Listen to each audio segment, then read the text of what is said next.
Bonjour frères et sœurs, que le Seigneur vous encourage puissamment dans cette journée, et pas seulement puissamment, mais que son amour, sa bonté, sa miséricorde euh, vous paraissent évidentes en cette journée, qu'elles s'appliquent à vos cœurs, qu'elles vous nourrissent, qu'elles vous encouragent.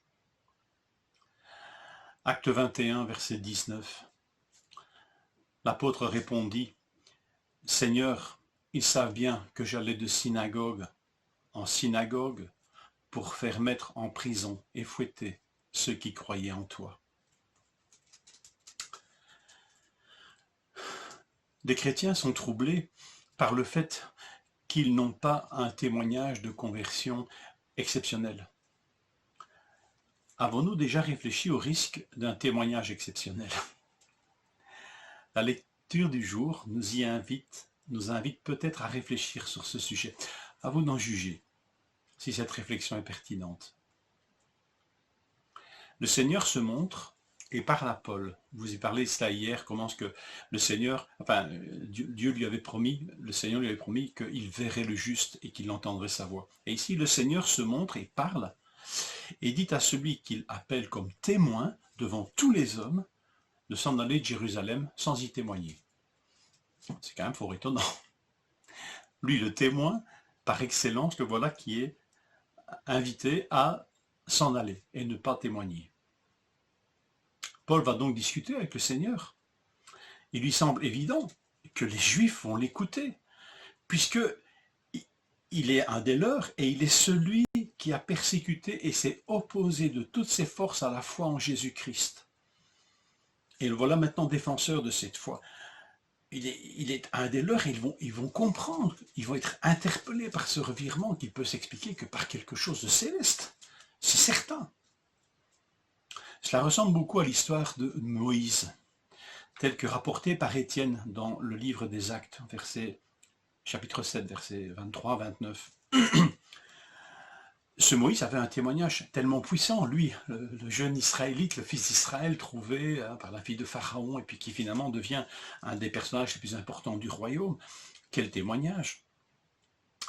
Et il est dit ceci, Étienne dit ceci, ses frères, mais ces paroles dans la bouche de Moïse, ses frères comprendraient que Dieu leur accorderait la délivrance par son intermédiaire, par sa main, pensait-il, mais ils ne l'ont pas compris.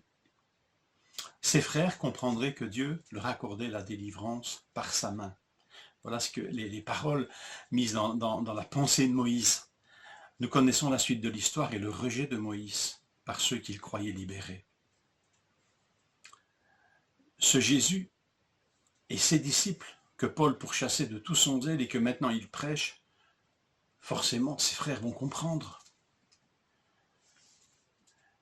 Alors Paul ne va pas connaître, comme Moïse, un exil de 40 ans, mais un appel à se tourner vers les non-juifs, là où il n'est pas connu.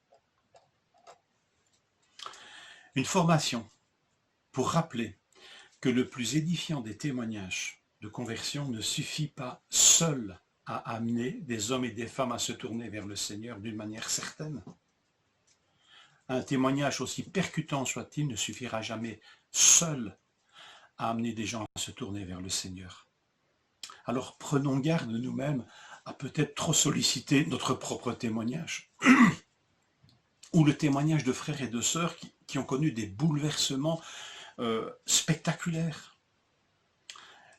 Est-ce que c'est sage d'en faire le moyen central, par exemple, d'efforts d'évangélisation, et même une publicité centrée sur cette personne et son témoignage, ou à coup sûr, nous pensons que les pécheurs vont se tourner vers le Seigneur? Ce texte ici a l'air de contredire cette pensée et de souligner un danger. Moïse pensait que Dieu les délivrerait par sa main. Relevez toute l'ambiguïté de cette phrase. Vous voyez où se trouve le problème? Le Seigneur prévient Paul qu'ils n'accueilleront pas son témoignage à son sujet. Vous avez remarqué que le témoignage est cité en premier? Est-ce que le témoignage ferait de l'ombre au Seigneur lui-même? Est-ce que le danger, ce n'est pas que tout tourne autour du témoignage et que le Seigneur soit second dans cette annonce? C'est très ambigu, n'est-ce pas? C'est la limite de notre témoignage.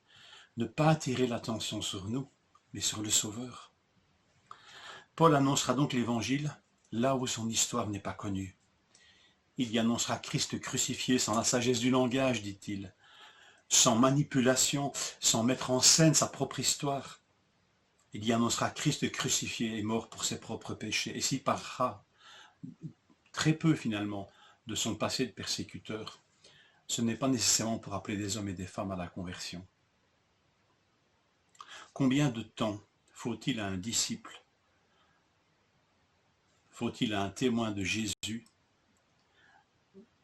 combien de temps faut-il, pour qu'un disciple soit un témoin de Jésus et pas un raconteur de sa propre histoire? Un témoin qui, comme Jean le Baptiste le disait, il faut qu'il grandisse et que je diminue. En est-il ainsi dans notre propre témoignage? Qu'il grandisse et que je diminue. Réfléchissons. Je vous ai invité à cela au début de cette méditation. Si elle est pertinente, eh bien que nous puissions réfléchir à notre propre témoignage et qui est glorifié en ce témoignage. Que le Seigneur vous fortifie et vous encourage. Bonne journée.